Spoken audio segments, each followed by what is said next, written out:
Você fala da China, que eu acho que é o que a gente deveria estar refletindo, né, como um exemplo de um país que tem uma trajetória contrária à nossa nos últimos 30 anos, um país que estava, vamos dizer assim, em termos de desenvolvimento, de dinamismo, abaixo do patamar brasileiro no final dos anos 70 e início dos anos 80, e hoje é o que é, dispensa apresentações.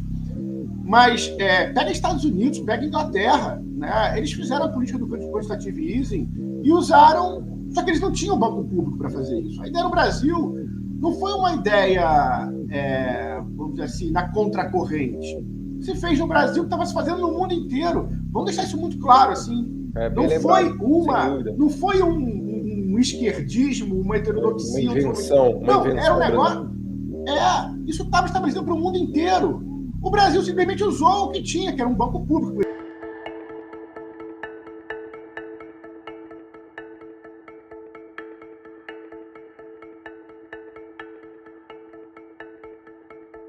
Olá, sejam bem-vindos a mais um episódio do nosso podcast Missão Desenvolvimento.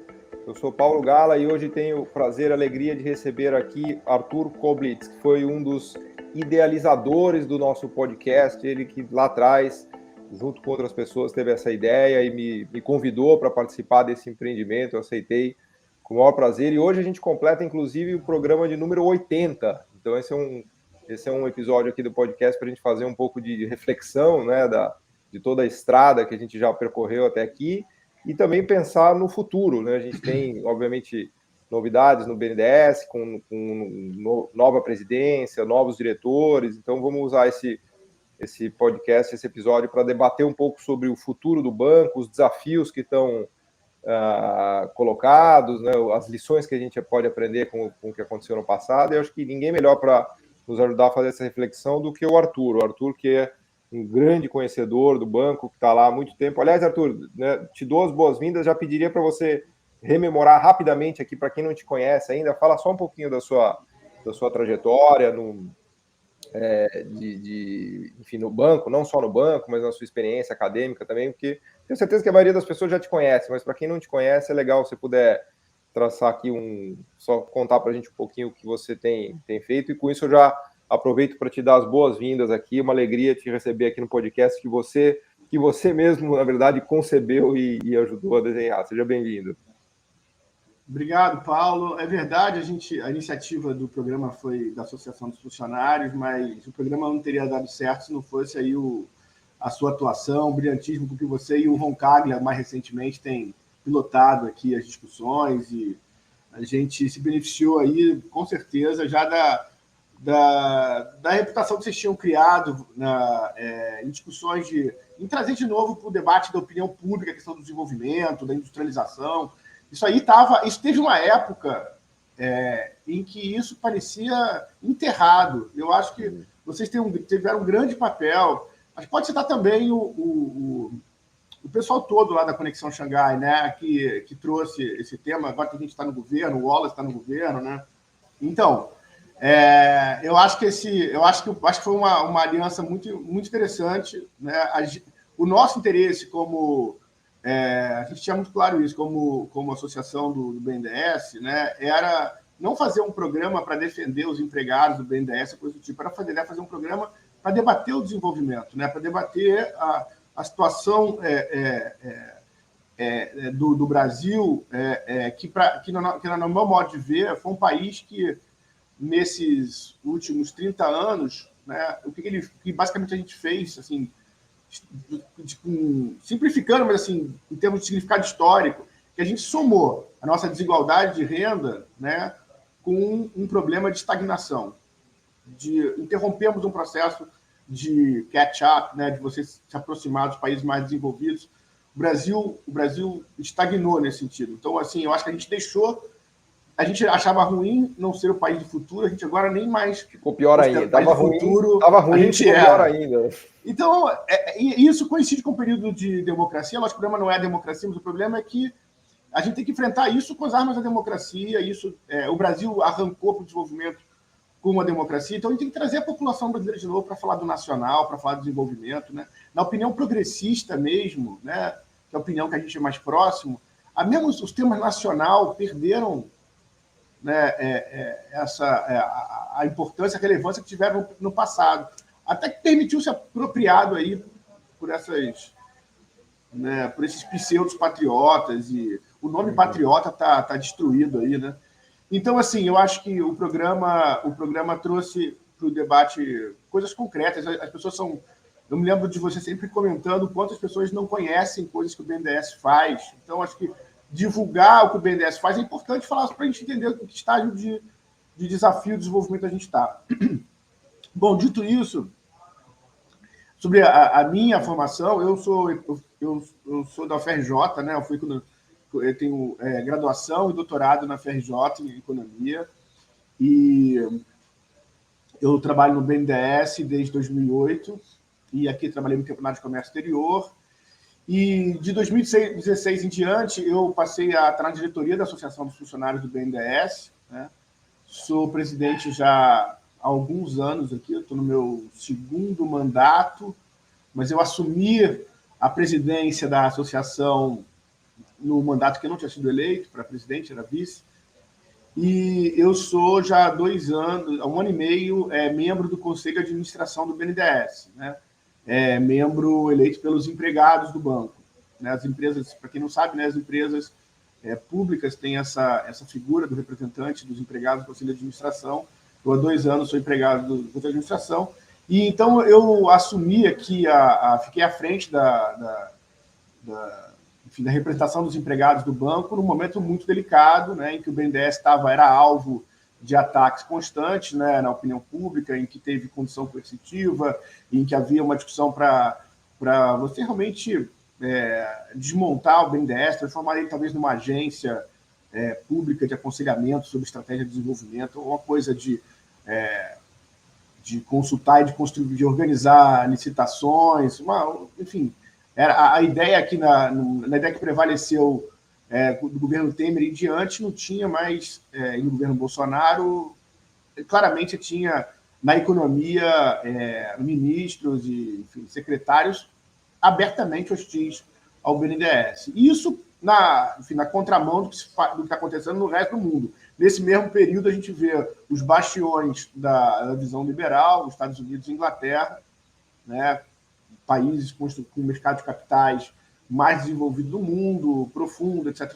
E esses países considerando e adotando medidas de financiamento público, discutindo criação e construindo bancos de financiamento público, né?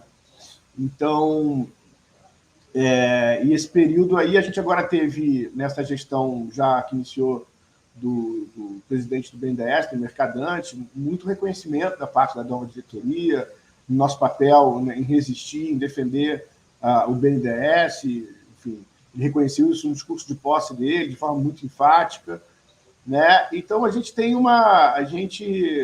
entende que uma etapa da tarefa foi realmente cumprida, e agora eu acho que esse debate tem tudo a ver com... A questão agora tem tudo a ver com esse debate que a gente quer fazer hoje aqui, que é o futuro, né?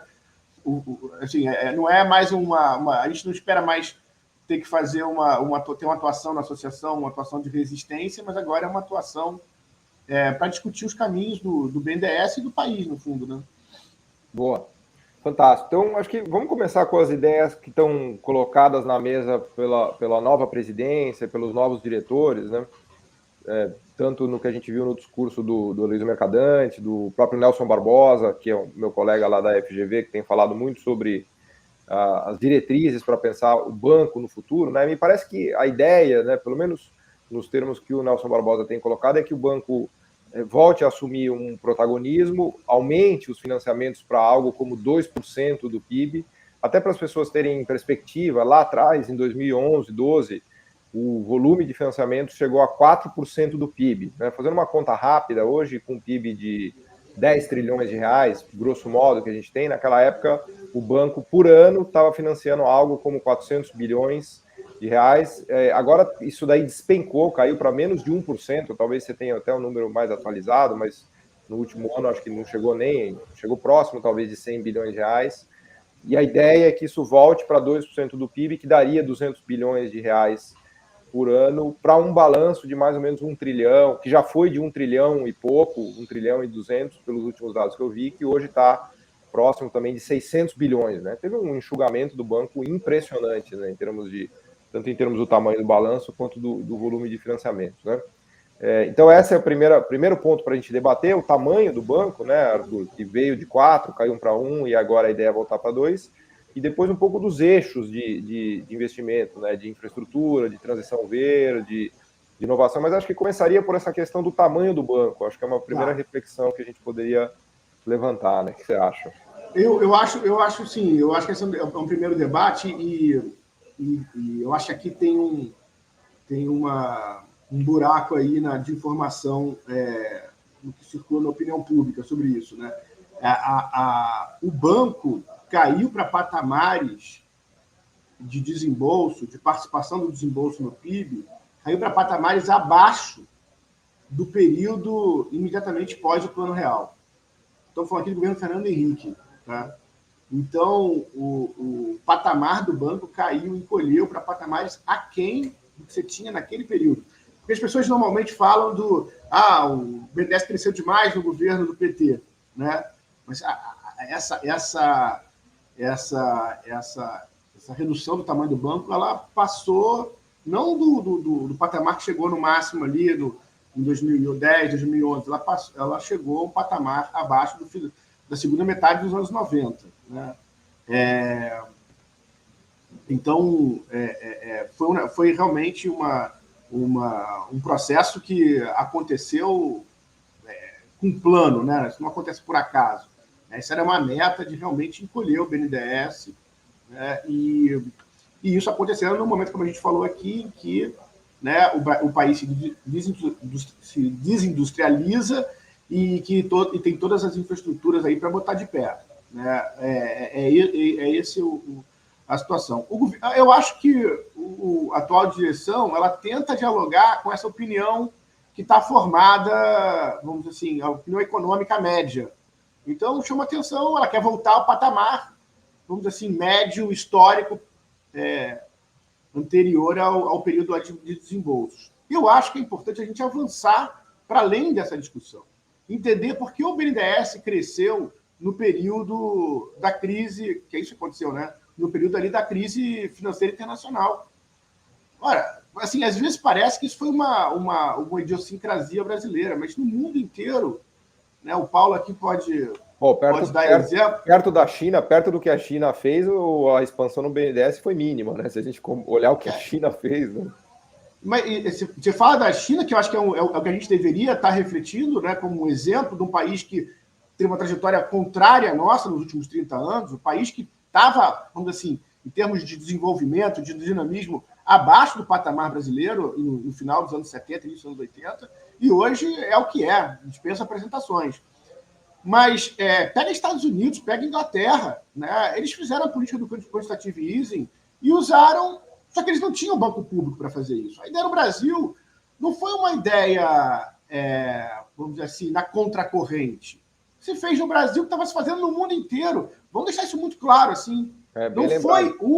Não foi um esquerdismo, uma heterodoxia. Uma invenção. Era um negócio. Isso estava estabelecido para o mundo inteiro. O Brasil simplesmente usou o que tinha, que era um banco público. Por exemplo, um problema que se falava na época, no primeiro mundo, era a dificuldade que você tinha de fazer o dinheiro que estava nos bancos chegar na economia real. Aqui a gente tinha banco público que podia fechar esse gap, resolver o problema de realmente injetar dinheiro na economia. Foi isso que foi feito no Brasil, né? Para combater uma crise econômica. Assim, eu acho que a gente tinha que refletir, porque às vezes eu fico preocupado. Eu sei que o meu problema é o seguinte: se você ancorar demais a sua opinião nessa opinião média prevalecente hoje nos meios de economistas, assim, a minha visão é que você está errando. Porque esse pessoal está tão desfocado do que é a realidade do mundo real, que você acaba colocando um patamar do que se deve disputar, o que você deve alcançar. Assim, eu quero evitar uma palavra, mas a palavra assim, insuficiente para o que o país precisa.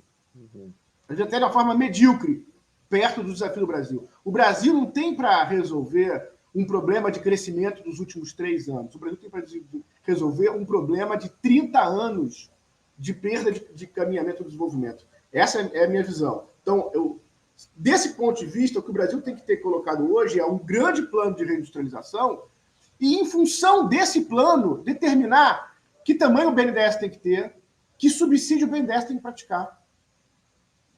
E não você tentar convencer os caras de que é razoável ter tanto de tamanho ou ter tanto de subsídio para você não desagradar os caras, entendeu? Eu acho que essa é uma primeira questão.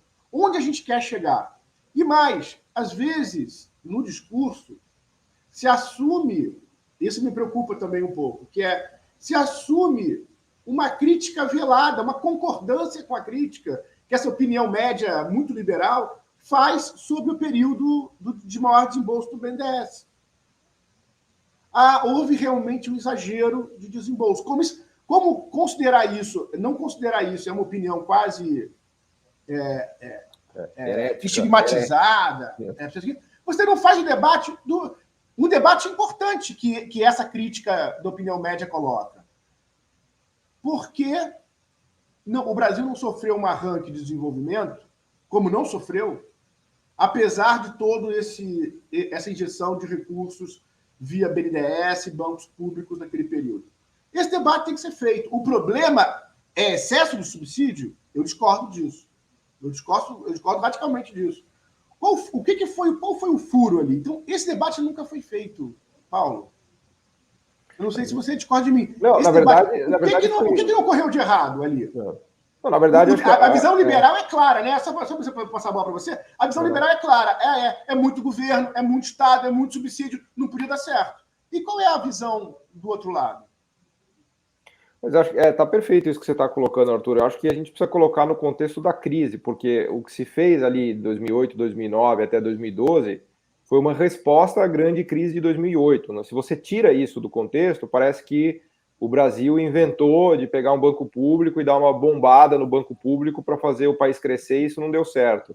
Na verdade, a história não é essa. A história é que o mundo entrou numa crise brutal, todo mundo fez políticas contracíclicas, por assim dizer, políticas fiscais, políticas de dobrar o balanço dos bancos centrais, né, para estimular economias num contexto de crise. O Brasil fez a mesma coisa, o Brasil não foi diferente. E ele evitou a crise, aliás. É importante dizer que o Brasil teve uma recuperação muito rápida, crescendo 8%, 9% ali em 2009, 2010.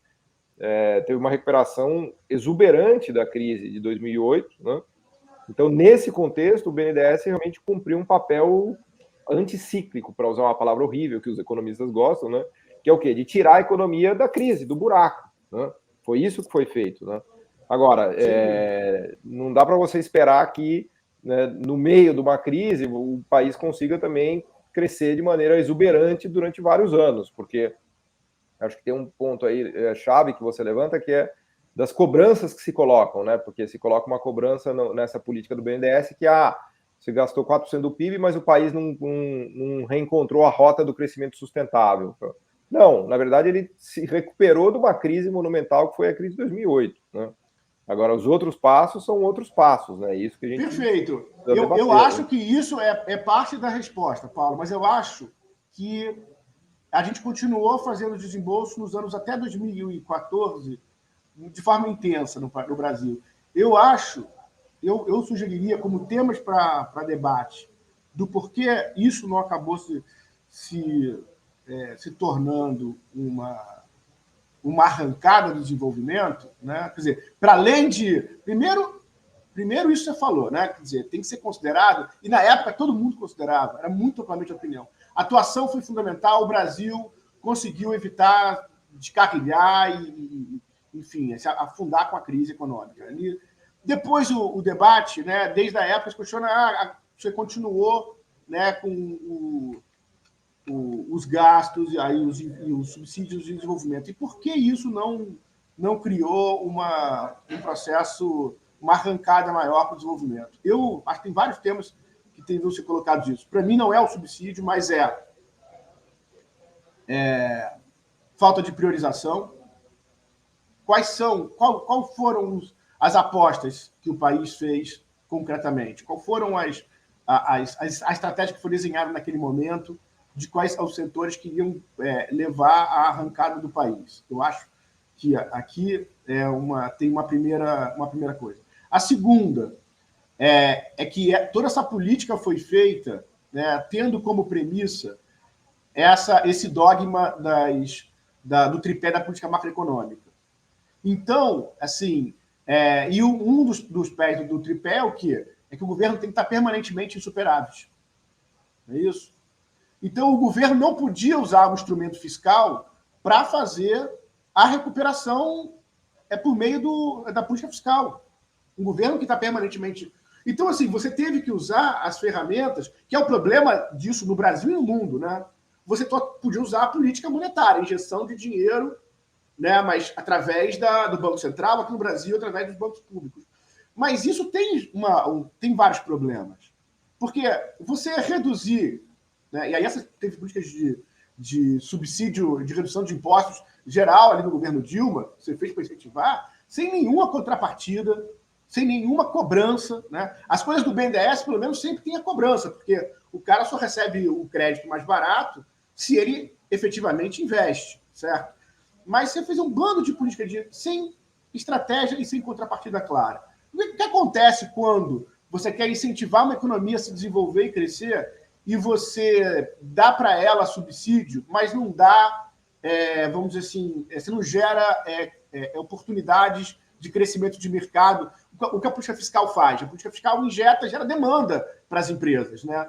O que você faz o empresário, diante de subsídios e falta de mercado, falta de necessidade de ter expansão industrial, ele põe o subsídio no bolso.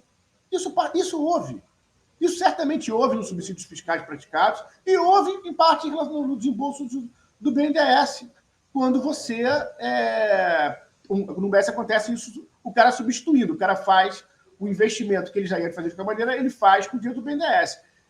Isso em alguma medida aconteceu. Não é 100%, claro que não. E a medida disso é sujeita à discussão. Qual é a proporção? Mas isso aconteceu em alguma medida. Porque você tinha uma economia com uma demanda muito fraca. Então, você não conjugou uma política de expansão monetária ou via bancos públicos com uma política fiscal para ajudar a recuperação. Segundo, o desenho macroeconômico é todo muito ruim. Taxa de câmbio supervalorizada. Você aí é um dos principais críticos desse processo como um todo. Então, assim, teve um choque de juros com o câmbio ainda apreciado. Né? Então, ou seja, você teve, para usar lá o livro do saudoso do professor Antônio Barros de Castro, é o BNDES em marcha forçada. São os bancos públicos em marcha forçada. Numa economia completamente avessa e tentando sozinho levantar a economia. E aí você conseguiu o efeito de segurar a economia, de não fazer ela despencar uma recessão por a conjuntura internacional toda negativa. E porque você não levou a economia para um arranque de desenvolvimento, a culpa, segundo essa opinião, foi você. Era você marchando sozinho. Então, assim, para mim, a crítica, Exato. Em resumo, faltou colaboração das demais políticas, que são importantes para o desenvolvimento, e faltou uma estratégia bem definida. E eu acho que isso é relevante levantar, Paulo, porque se a gente vai falar e tentar fazer esse arranque hoje, o debate tem que estar sendo sobre isso. Sobre qual é a estratégia, quais são as prioridades, quais são os setores prioritários, tá certo? E como é que o resto da política macroeconômica vai ajudar a atuação do Banco do Desenvolvimento. Porque se eu tiver uma parte de razão, essas coisas têm que ser enfrentadas, senão nós vamos repetir o erro. E eu acho que o debate hoje está o quê? Não, o debate hoje está aceitando tacitamente que teve algum problema no tamanho do subsídio e no tamanho dos desembolsos. Eu não sei qual é a explicação para isso. Porque, quer dizer, eu sei a explicação liberal para isso. A explicação liberal é de que o BNDES dificultava... Desculpa, eu estou me estendendo aqui um pouco demais. Assim. Não, tá ótimo, tá ótimo. Ótimo, manda bala. A desculpa... O que falam os liberais? Não, o BNDES estava atrapalhando. Por quê? Porque, na verdade, a taxa de juros era muito alta, não porque a gente está com uma política denunciada no mundo inteiro como aloprada. Joseph Stiglitz esteve agora aqui no Brasil, faz essa crítica há 20 anos. A taxa de juros brasileira não tem comparação com a do resto do mundo. Agora tem o André Lara Rezende fazendo uma autocrítica de 30 anos em que ele defendeu essas políticas de juros. Mas para esses liberais, o problema dessa taxa de juros era o BNDES. Porque o BNDES, como tinha uma política com um grau de autonomia em relação à Selic, a TJLP era fixada pelo mesmo Conselho Monetário Nacional. Importante que se diga isso. Não era o BNDES que fixava a sua taxa de juros. Mas até, Arthur, a gente tem até uma prova agora que você vê que os juros foi para o mesmo nível sem o BNDES, né? Tem uma prova interessante disso que você está falando. Né? Nós fizemos um experimento, e esse experimento desmascara todo discurso feito pelos economistas liberais do governo Temer em diante. Nossa taxa de juros não tem nada a ver. E olha, vê se pode ter a ver. Vamos lá. O diagnóstico é o seguinte. Então, só para tentar sintetizar o que eles dizem, vou simplificar. Né? O problema da taxa de juros alta no Brasil é que a taxa de juros brasileira, da Selic, ela não afetava os desembolsos do BNDES, que no máximo aí foi 4% do PIB, que você falou. Né? Você trouxe esse número.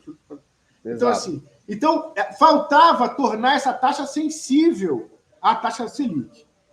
Bom, primeiro, que quem determinou essa taxa a vida inteira foi o mesmo pessoal que determinava a taxa de juros da Selic. Eles podiam ter colocado essa taxa onde eles quisessem. Era, TJLP eles davam alguma... Conselho Monetário Nacional, né? Exato. Eles botavam a taxa com um pouco mais de liberdade para o BNDES operar. Mas qual era a lógica disso? A lógica disso era o quê? É que a gente tinha que poupar o investimento da taxa de juros doida do curto prazo. A gente queria poupar, era isso mesmo. A gente queria que ela não fosse tão influenciada. Para o quê? Para não cancelar os investimentos no país, junto com ela. Né? Para você não destruir o investimento no Brasil. E faz sentido, porque se esse diagnóstico todo é o quê? É de que a taxa de juros afeta a demanda e a demanda afeta a inflação. Só que investimento, Paulo, tem um papel de demanda, né? Para eu investir, eu tenho de aumentar a oferta, né? Mas de aumentar a oferta. Isso é uma coisa, se não está pelo senso comum estabelecida, está lá desde o Doma, nos anos 30, 40, que o investimento tem uma função dupla. Ele é demanda e capacidade. E o BNDES financia única e exclusivamente investimento, ele não financia consumo. Né? Ele está pelo lado da oferta, justamente. Ele está expandindo a oferta. Então, assim, faz sentido para combater a inflação você não perturbar tanto o pessoal que está tentando lidar com a inflação de demanda, supostamente a inflação é de demanda nesse raciocínio, né? Expandindo a oferta. Então, assim, eles fizeram... Esse é o argumento liberal, que o BNDES, então eu tive que botar ele ligado à taxa de juros do BNDES, vinculada à Selic diretamente, sem ter nenhum grau de liberdade. Já estamos fazendo esse experimento agora. Essa é a explicação que eu conheço, e isso atrapalhou. A ideia liberal de que o Estado escolhe mal os setores, foram escolhidos mal os setores, não devia ter financiado comércio exterior, como se o comércio exterior tivesse absorvido a quantidade gigantesca de recursos do BNDES. Você financiou a troca de poluição dos caminhões que rodavam no Brasil. Isso foi errado. Então, o discurso liberal é isso. De um lado, essa história de que a taxa de juros do BNDES atrapalhava a ação da política monetária, a efetividade da política monetária. De outro lado, é de que o Estado e o BNDES alocaram mal os investimentos nesse período, porque o Estado faz isso sempre. Qual é o argumento do lado do pessoal que está hoje no governo? Por que foram errados esses subsídios? Por que foi errado os desembolsos do BNDES? Eu acho que esse debate tem que ser feito. Não pode ficar isso implícito só para você tentar não desagradar muito a opinião pública hoje. Ou, pelo menos, a minha função é levantar essa bola, entendeu? Botar essa discussão. Então, eu acho que, sobre a taxa de juros, eu acho que as coisas estão um pouco a carroça na frente dos burros. A gente está discutindo hoje no Brasil a estratégia, onde a gente quer chegar e qual é o subsídio que precisa ser praticado. Tem que ser um subsídio necessário para botar essa estrutura de pé. Eu acho que não convém, se não tiver bem estabelecido o que quer fazer com esse recurso, não convém também jogar tanto recurso nele. Agora, isso tem que estar Mas eu acho que, até aproveitando essa bola que você levantou, Arthur, eu acho que essa discussão amadureceu um pouco, até mesmo nessa nova presidência e nos novos diretores, tem um foco mais claro, assim, de direção do investimento e do subsídio, né? Pelo menos se a gente pensar em transição verde, em inovação, são setores que demandam necessariamente subsídios e que tem uma orientação bastante explícita, né? Eu acho que isso na outra gestão, isso estava lá no meio, sem dúvida que investimentos em muitos foram feitos, né, de transição ambiental e ligados à inovação, mas não era algo com tanto foco, até pelo perfil dos novos diretores agora do BNDES, que eu conheço, muitos deles são velhos conhecidos nossos, eles têm foco em inovação, em transição energética, em transição verde, então me parece que essa atuação do banco, e obviamente para a gente discutir aqui, vai ficar mais focada nisso agora, nos próximos anos, né? E acho que isso aumenta, vamos dizer assim, a força do argumento de que precisa ter subsídio nisso. A questão energética e climática é óbvia, assim, não existe transição climática e energética sem subsídio. Basta ver o que está fazendo os Estados Unidos, a Alemanha, a China, né? Toda a construção das estruturas de painéis fotovoltaicos, de transição para hidrogênio verde. O próprio gás natural, o shale gas nos Estados Unidos, foi todo feito com subsídios também do Estado americano. Aliás, até no Brasil, os parques eólicos do Nordeste são uma baita história de sucesso do próprio BNDES, que financiou essa transição, né? Então, não sei, me parece que a gente está mais bem encaminhado nisso, Arthur. Queria te ouvir, assim, eu sei que talvez seja um BNDES agora com tamanho menor, né, pelo menos nesse primeiro momento, mas na questão e aí, obviamente, que tem a questão da taxa de juros que está em aberto, porque não faz sentido você ter um banco público que cobra a taxa de mercado, né? Aí é melhor você transformar ele num banco privado e ele financia os mesmos projetos que os bancos privados financiam e acabou. Mas se é um banco público, ele precisa fazer coisas que os bancos privados não fazem. Essa é a lógica de você ter um banco público, né? É financiar risco que o banco privado não financia, é financiar a transição energética e climática que o banco privado não financia, e por aí vai, né? Ele quer financiar coisas que os empresários não fariam com outra taxa, né? Eu quero convencer, eu quero influenciar o direcionamento dos investimentos.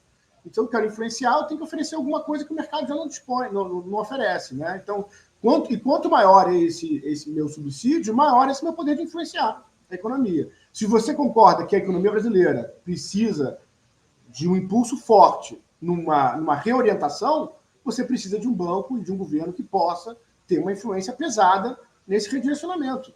Eu acho que é muito lógico esse raciocínio, entendeu? Se você não tem nada para oferecer, a diferença que você tem para oferecer em relação ao mercado é pequena, ninguém tem muito o que te ouvir, tá certo? Ninguém tem muito da importância que você está falando, e você tem que financiar o que todo mundo está fazendo por aí, né? O que os outros bancos já estão financiando. Aliás, quando a gente vê esse enxugamento do balanço, né, que caiu de 1,2 trilhões para 600 bi, caiu pela metade justamente porque a demanda empresarial também desapareceu, né? Porque os empresários falam, bom, mas para tomar um empréstimo, uma TLP, né, para quem não conhece aqui, que é hoje a taxa que baliza os empréstimos, né, que é equivalente de uma taxa de título público, né, de uma média de vários anos, de vários vértices, que vai dar um juro de, sei lá, 5%, 6% acima da inflação, né? Então, para tomar uma taxa de juros dessa, que é altíssima, né? Você botar uma inflação de 4, 5, mais uns juros de 6, mais o spread de risco que o banco coloca, mais o spread de risco do repassador, vai dar uma taxa de juros, sei lá, de 15, 20% para fazer investimentos altamente arriscados, de inovação, de transição energética, de infraestrutura. Ninguém faz, né? A verdade é essa. O que eles fizeram, né? Assim, primeiro numa situação da economia brasileira sem uma direção e numa recessão, né? Os investimentos não respondem só à taxa de juros, né? Respondem também essas expectativas sobre o futuro, talvez principalmente em relação a isso. Então, não tendo isso, tem um pouca demanda. Agora, eles ainda fizeram uma coisa, nos investimentos mais simples, eles fizeram a transferência desses investimentos, dos financiamentos de investimentos, para o mercado de capitais com debêntures. Mas como? Dando subsídio no mercado de capitais. Então, diretamente nas debêntures, né? Incentivadas lá para a infraestrutura.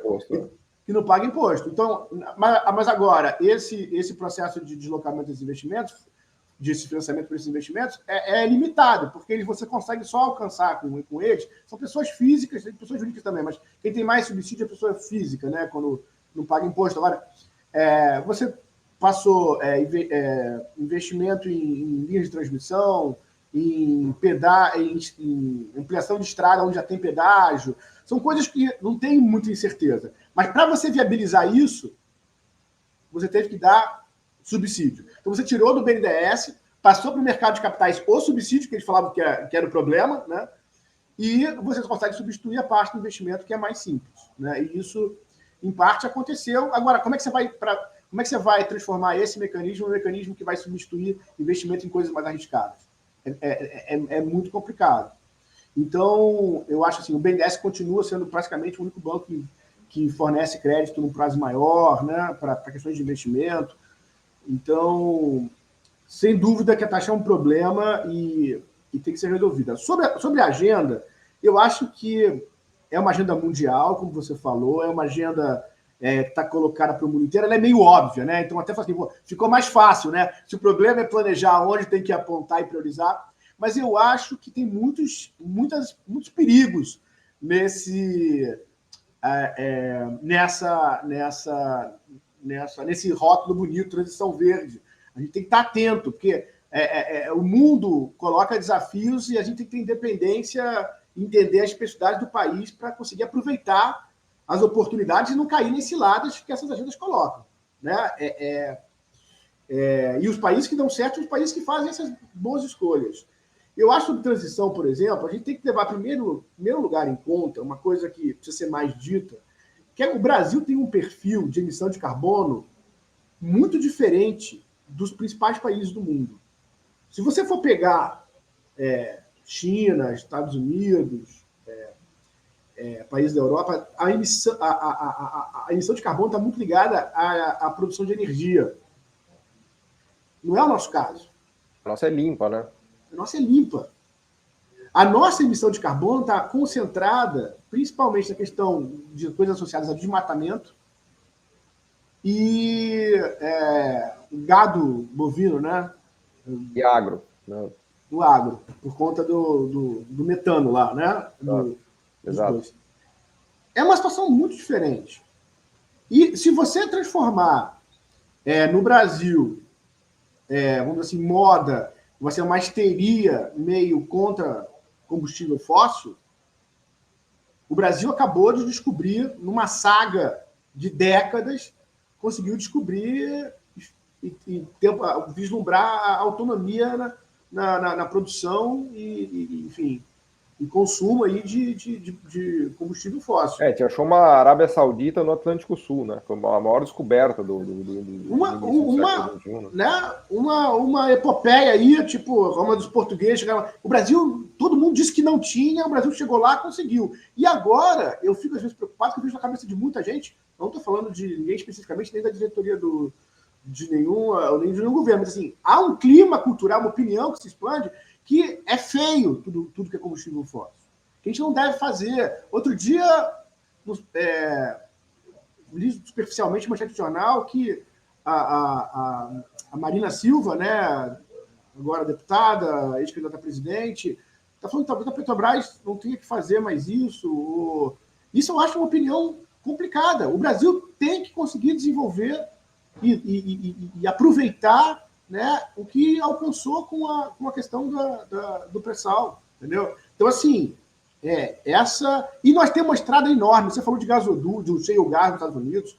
O Brasil tem uma rede de gasodutos completamente incipiente. Não, e tem todo o gás do pré-sal também, que é uma energia que fica sendo reinjetado. Não tem como dar vazão. Ele é reinjetado. Essa é uma agenda. Essa pode não ser a agenda da Alemanha, mas é a agenda do Brasil. O Brasil tem uma agenda em combustível fóssil, em energia, enorme. E quando você vai ver o que a China está fazendo, está falando da China, a China, com toda essa preocupação em transição verde, a China continua botando de pé usina térmica a carvão. Carvão são usinas altamente eficientes, certo? Não são utilizando carvão do passado, mas é carvão. Então, assim, e o Brasil, de novo, o Brasil não está feio, na sua emissão de carbono, não está concentrada na produção energética. O Brasil tem um espaço para se desenvolver nesse sentido. A gente tem que ter claro isso. A gente não pode achar que a gente é a Dinamarca ou é a Alemanha. Nossa agenda tem que ser diferenciada em transição verde. Né?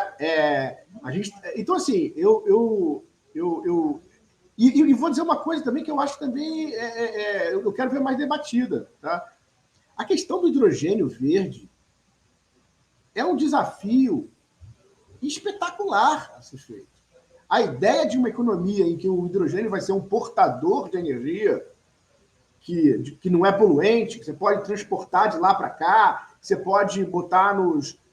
Olha, você sabe, Paulo, que o hidrogênio ele é, obviamente, um produto industrial hoje, né? Ele é produzido industrialmente. Ele é importante para um monte de coisa, para agricultura, né? Ele tem mil implicações para você fabricar o hidrogênio hoje. A produção do hidrogênio mundial hoje ela é toda suja. Ela é toda suja. Então, assim, se você hoje tivesse como meta, como assim, tornar verde a produção do hidrogênio que existe, que é fabricado hoje, isso seria uma meta importante, é um desafio. Você transformar o hidrogênio verde no principal portador ou alternativa de portabilidade de energia no mundo, o que eu quero dizer com isso é o seguinte: tomara que falta se consiga... Falta muito ainda. Falta muito. E para um país como o Brasil, o Brasil tem que percorrer um pouco, sempre que possível, estradas em que há menos incerteza, certo? Onde caminhos já... Assim, porque inovar radicalmente é uma atividade que desperdiça muito recurso. É por isso que um país não pode saltar do zero para produzir, sei lá, virar o campeão da nanotecnologia. Ele tem que ter todas as experiências, porque tem um desperdício nisso, tá certo? Então a gente tem que ponderar, e esse discurso tem que ser mais realista. Eu vejo a opinião pública se expandindo nessas direções. Não, é hidrogênio verde, combustível fóssil a gente tem que fechar, tem que acabar. Olha, uma estratégia nacional vai ter que lidar com essas realidades. Tá? Essa é meu, tipo assim, meu alerta, o debate que eu queria provocar sobre essa questão da transição verde. Obviamente que se o mundo está caminhando para isso, o Brasil também tem que estar envolvido, tem que estar conectado, mas onde a gente vai botar o grosso dos nossos recursos, sabe? Acho que gasoduto, por exemplo, é uma coisa para mim que faz muito sentido, que o Brasil tem um caminho para desenvolver, né? E isso está demorando a sair do papel. O próprio etanol também, né, Arthur? Porque a gente já tem uma energia alternativa desenvolvida, que é o etanol, que pode ser mais bem explorada, né? O etanol de segunda geração, eventualmente até a questão de etanol, o hidrogênio combinado com etanol, quer dizer, tem coisas que a gente já domina, né? Que não tem tanta incerteza, assim, né? Porque, de fato, a diversificação produtiva ela é sempre mais fácil caminhando para perto do que você já sabe fazer, né? Não adianta você querer dar saltos gigantescos que muitas vezes você não chega lá, né? O gás natural, eu acho que é uma agenda quase óbvia assim, para o Brasil, porque ele é mais limpo que o petróleo, mas ainda, obviamente, é um combustível fóssil e tem um potencial de investimento para o Brasil de gasodutos que é enorme e poderia, inclusive, ajudar. Até a gente tem um episódio aqui que a gente fez sobre o gás natural no Brasil, convido as pessoas a assistirem aqui no podcast só sobre isso. Ele permitiria, inclusive, a indústria química brasileira a dar um salto como foi a americana, né? A indústria química americana, ela renasceu. A verdade é que ela renasceu depois do shale gas, porque o custo do gás natural nos Estados Unidos despencou depois da descoberta do shale gas, né? Ainda hoje eu estava vendo umas estatísticas que ela é, sei lá, 2 a 3 vezes menor do que o custo do gás na Europa, porque o gás ele é pouco tradable, né? É muito difícil você transportar, dá para você fazer o gás líquido, mas é difícil você transportar o gás, então ele acaba sendo um produto cujo preço é definido localmente, né? E isso deu uma vantagem competitiva à química americana impressionante, a ponto de se observar um renascimento da indústria química americana. Algo parecido poderia acontecer no Brasil, aliás, acho que é uma coisa que está bem a nosso alcance, né? Basta que a gente consiga construir esses gasodutos, que, aliás, também não é uma tarefa fácil, né? Porque custa 2 bilhões de dólares, né? Um gasoduto que traz o gás lá de 300 quilômetros lá do campo do pré-sal, 7 quilômetros de profundidade que está lá embaixo, né? Trazer isso para a costa, mas sem dúvida que é uma agenda de reindustrialização, porque até para tocar aqui no tema da reindustrialização, que a gente não falou ainda, que eu acho que é importante, também não é qualquer reindustrialização que a gente vai conseguir fazer, né, Arthur? A gente precisa procurar nichos aí que o Brasil possa explorar, né? Porque está muito difícil competir com a China em escala, com os asiáticos, né? Talvez essa parte da química baseada no gás natural é uma coisa que acho que a gente tem perspectivas, né? A indústria brasileira, ela vai... Eu acho que o que está reservado para ela no futuro é buscar esses nichos aí de vantagens competitivas, né? Até queria explorar um pouquinho em relação a esse tema da reindustrialização e da indústria, né? Como é que você vê isso, pensando no futuro? Sim, reindustrialização, indústria, inovação. Eu vejo que essas decisões, como você falou, se eu quero priorizar o gás, né?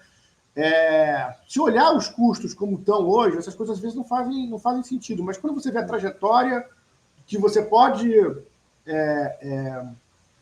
dos ganhos que você pode trazer a mobilizar a economia em torno daqueles investimentos, você vê essa história que você falou, né? A indústria química, você está contando essa história, né? Eu não conheço ela, mas a indústria química americana se desenvolve por conta do shale gas. Né? Tem um boom impressionante. É uma interconexão. Então você tem que escolher algumas avenidas, alguns caminhos principais, e isso articula toda uma economia em volta desses principais investimentos. Porque uma coisa está ligada à outra, puxa, demanda, você vai descobrindo gargalos em função daquilo, e você vai criando toda uma estratégia a partir daquela tua prioridade. Eu acho que no passado a gente fez isso. A indústria automobilística ela funcionou lá nos anos 50. A partir de financiar montadoras multinacionais, né, no Brasil, você desenvolveu toda uma cadeia produtiva nacional. Então, eu acho que esse é o olhar que o BNDES tem que ter. Eu acho que as inovações importantes nascem desses processos. Quando você põe Olha, qual é a inovação mais fantástica que o Brasil fez? Foi a Petrobras. A Petrobras, e isso não é... Aliás ela é a empresa que mais inova no Brasil, é a Petrobras. Se você olha o investimento que mais investe em P&D. Isso desde sempre. O P&D brasileiro é 90%, o P&D lá do CEMP, né? Do Centro lá de Pesquisa da Petrobras. Era aquilo dali. Então, se você tem uma prioridade como essa, dali vai surgindo frutos. Então, assim, eu acho que tem a questão de fármacos no Brasil. Aqui no BNDES, acho que essa é uma boa notícia. Até o superintendente hoje, na parte industrial, ele era o chefe, está há muito tempo acompanhando todo esse trabalho que o BNDES vem fazendo em fármacos. É uma das coisas mais bacanas que o BNDES vem fazendo. Tinha o Profarma, né? A gente fez um podcast aqui sobre o Profarma. Acho que o programa começou... Né? Eu acho que o segundo programa foi sobre fármacos. Foi um dos primeiros ali, um dos primeiros episódios que era sobre fármacos e o Profarma do BNDES, exatamente. Hoje o João está responsável pela área industrial, então acho que ele tem esse aprendizado. Acho que isso aqui é um caminho. Mas, sabe, e aí qual é o sentido de prioridade em fármacos? Bom, o Brasil tem toda uma lógica, né? A gente tem um SUS, que é uma instituição diferenciada, né? E temos um problema na balança de pagamentos por conta disso, porque você tem que dar conta da saúde de tanta gente de forma pública. Então, isso coloca, obviamente, como... Bom, aqui nós temos que desenvolver expertise, aqui nós temos que substituir importação. Eu acho que a gente tem que ter claro... a gente falou aqui, o Brasil tem que aproveitar, saber aproveitar de forma sustentável, tá? Eu não estou falando... Acho que o discurso tem que ser o discurso e a prática de fazer as coisas de forma mais eficiente, de forma mais sustentável, mas o Brasil tem que explorar seu potencial em óleo e gás. O Brasil, o outro, óbvio, eu acho que é a questão dos fármacos, tá certo? E eu acho que onde a gente reteve competição aí, acho que tem uma agenda em torno da Embraer, por exemplo, que a gente vai ter que ser ousado nisso. Você sabe que a Embraer, quando foi privatizada e tudo mais, ela teve que se virar e ela terceirizou a produção de asa, por exemplo. Salvo engano, aqui eu ouvi isso numa entrevista com um ex-vice-presidente da Embraer. São os espanhóis que fabricam as asas da Embraer, né? A Embraer faz todo o design, ela monta aqui o avião, Mas a Embraer ensinou os espanhóis a fabricarem asa. Bom, se você pode ensinar os espanhóis a fabricar asa, você podia ter ensinado brasileiros a fazer no Brasil. A falta de que completamente você estava... talvez hoje a Embraer seja incapaz de fabricar asa. Porque eu não posso passar, porque já são algumas décadas que isso foi terceirizado, passou para ser fabricado em outro país, que desenvolveu seu expertise. Mas eu acho que um caminho é que o Brasil faz uma coisa notável, né? A gente está competindo no mercado, tem pouquíssimos competidores. Temos essa sorte que o negócio da Boeing melou. Como é que a gente expande, mas tem que ser usado aqui, como é que a gente expande as competências retidas no design, né, da aviação, na montagem, na fabricação no passado? Como é que você pode se expandir? Acho que essa é também uma agenda óbvia brasileira e onde tem que botar investimento. Porque inovar, às vezes essa coisa de divulgar a inovação em geral, assim, sabe? Você tem que ter... a inovação tem que se preocupar com a apropriação dela, tá certo? Então, assim, você tem que ter trajetórias que vão setoriais, que vão ser priorizadas como uma política de Estado no Brasil, para que aquilo dali gere inovações que serão realmente utilizadas, tá certo? E vão ter impacto, vão ser apropriadas pela economia nacional. Então, essas são visões assim, gerais sobre qual é o desafio aí nesse negócio da reindustrialização. Legal, eu acho que até aproveitando, Arthur, fazer propaganda de 3 episódios nossos aqui, dado que esse é o podcast número 80, né? A ideia aqui é convidar as pessoas a assistirem os outros episódios. A gente tem um episódio sobre Embraer, que inclusive mostra como há uma relação quase que umbilical entre Embraer e BNDES. É difícil você contar a história da Embraer sem o BNDES, porque teve momentos críticos ali, no final dos anos 90, que o BNDES deu financiamento para a Embraer quando os bancos privados não queriam dar. O BNDES é parte importante da Embraer.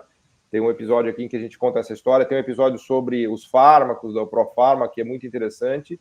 E sobre a própria Petrobras e a descoberta do pré-sal, que entra na categoria de inovações no Brasil, porque tem muita inovação aí de equipamentos, de sondas, muita coisa que a Petrobras desenvolveu, inclusive, para explorar esses poços do pré-sal, né, sem os quais, né, inovações sem as quais a gente não teria conseguido avançar, né? Então, eu acho que a gente, quando fala de reindustrialização ou de neoindustrialização, né, porque o pessoal me diz que não é para falar reindustrialização, que é para falar neoindustrialização, porque a gente precisa pensar em novas formas de industrialização, que não é necessariamente fazer aquela fábrica que você fazia lá nos anos 70, nos anos 80, nos anos 90. Você precisa pensar em novos formatos, né? Então, tá lançado o desafio. Acho que você levantou setores que são setores-chave, né, que a gente tem, inclusive, debatido aqui no programa, né, de óleo e gás, de fármacos, até a parte de agroindústria, de fertilizantes também, é um setor também que, da pandemia, a gente viu que tem um buraco enorme, né, na nossa dependência de fertilizantes, que a gente tem plena capacidade de voltar a fazer, como a gente já fez os fertilizantes aqui. Aliás, os IFAs também, para as vacinas, a gente descobriu na pandemia que a gente não conseguia fazer os IFAs também, enfim, uma série de buracos do nosso tecido produtivo que apareceram, né, nos últimos anos e que são caminhos aí mais ou menos óbvios para a gente perseguir essa reindustrialização. Mas enfim, estamos chegando aqui no final, Arthur. Eu vou deixar os últimos minutos aqui para você fazer uma reflexão aqui para a gente levar para casa nesse episódio de número 80, né? A gente falou, foi bom que a gente falou um pouco ainda do passado, né, das críticas, dos erros e acertos, e também fizemos aqui uma reflexão sobre os caminhos aí a perseguir no futuro. Mas fica com você as palavras finais aqui do nosso episódio número 80. Bom, eu estava aqui, acho que você tem muito mais coisa para falar para mim do que eu sobre essas questões aí desses setores industriais, onde a gente deve fazer aposta. Eu tenho uma esperança grande que a gente vá para frente, que a gente comece a reencontrar um caminho de desenvolvimento para o Brasil nesses próximos anos agora, desse atual governo. Eu tenho esperança nisso. Eu acho que internamente aqui a gente vê claramente que há uma visão diferente da administração em relação ao BNDES, né? Há uma aposta do atual governo que o BNDES é fundamental para a gente, para o Brasil tomar um outro rumo, para a gente dar uma arrancada nisso. Eu me preocupa muito o time, né? Há uma pressão pública grande, os resultados vão ter que aparecer e eu acho que ainda tem muita coisa que está em aberto. Mas eu acho que o papel hoje eu acho que os empregados do BNDES, pelo menos, estão conscientes disso, que o papel hoje nosso é auxiliar, é cooperar, agilizar o máximo possível, né, a tomada de decisão para que a gente consiga dar uma resposta no curto prazo e desenhar esse longo prazo que o Brasil precisa para sair da situação em que está hoje. E eu acho que nesses 2 anos a gente deu uma contribuição aqui, a associação, o Paulo, o André, para levar esse debate dessas questões fundamentais para uma opinião pública, né? E eu fico feliz de estar envolvido nesse projeto, de estar trazendo essas discussões. Na verdade, é muito mais de estar envolvido, não. Você é o pai do projeto, né? Você que lá atrás teve a ideia, né? Pois é, eu acho que eu gosto, mas eu fico satisfeito de estar, porque eu tenho certeza que a gente está na direção correta e que eu contribuí para ela. Isso é o que me dá satisfação e eu acho que a gente daqui para frente, a gente tem que fazer talvez mais rodadas de debate com opiniões, fazer movimentar o debate mesmo, né? A gente fez um programa sobre a questão de saneamento. Acho que a gente tem que fazer um programa com uma opinião para um lado, a gente tem que fazer um programa com opinião mais para o outro, a gente tem que fazer essas contraposições de ideias. Eu acho que a gente agora tem um caminho aí, uma chance de fazer, nessa comemoração dos 2 anos do programa, entrevistas com a diretoria atual do BNDES, né? Eu acho que fazer programas bem legais para a gente apertar eles em todas essas questões que a gente tratou aqui. Então, eu desejo aí para a gente, né, Paulo, vida longa para o programa e mais participação na audiência e aqui nos debates. Boa. Fantástico, Arthur Koblitz. Muito, muito obrigado. Fizemos aqui a reflexão do nosso episódio número 80 e estamos apenas começando ainda. Então, deixar aqui o agradecimento.